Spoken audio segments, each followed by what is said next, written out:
பெண்களுக்கு மாரடைப்பு வந்தா வெறும் நெஞ்சுவலி தான் அப்படின்னு நினைக்கிறீங்களா? மிகப்பெரிய தவறு. அதை பத்தி தெரிஞ்சுக்கணும். டாக்டர் சுந்தரமணி சொல்லுங்க. நேற்று பார்த்தீங்கன்னா நான் வந்து ஹார்ட் அட்டாக்கோடைய சிம்டம் இன்னைக்கு நீங்க பார்த்தீங்கன்னா பெண்களுக்கு மாரடைப்பு வந்தா என்னென்ன சொல்லலாம்? திடீர்னு பார்த்தீங்கன்னா வழக்கத்துக்கு மாறா பார்த்தீங்கன்னா அதிக சோர்வு இருக்கும், கொமட்டல் இருக்கும், வாந்தி வரும், மயக்கம் வரும், தலை சுத்தம் வரும். இதோட பார்த்தீங்கன்னா தாட வலி. ஆனா என்ன பண்ணுவீங்க பெரும்பாலும்? இது வந்து ஏதோ கேஸ் ட்ரபிள், இதை வந்து எனக்கு வந்து செஷனாக வந்து சோர்வு அப்படின்னு நினைச்சிட்டு இருக்கீங்க.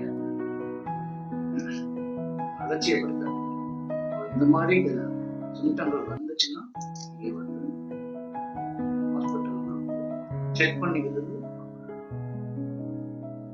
அசிடிட்டி அப்படின்னா நினைச்சிட்டு இருக்காங்க. இது வந்து புதுசா உங்களுக்கு இந்த மாதிரி சிம்டம் இந்த திடீர்னு காரணம் இல்லாம இந்த சிம்டம் கண்டிப்பா அலட்சியப்படுத்தாது. ஹாஸ்பிட்டல் செக் பண்ணிக்கிறது. அடுத்தது உங்களுக்கு இந்த பதிவு பிடிச்சிருந்துச்சுன்னா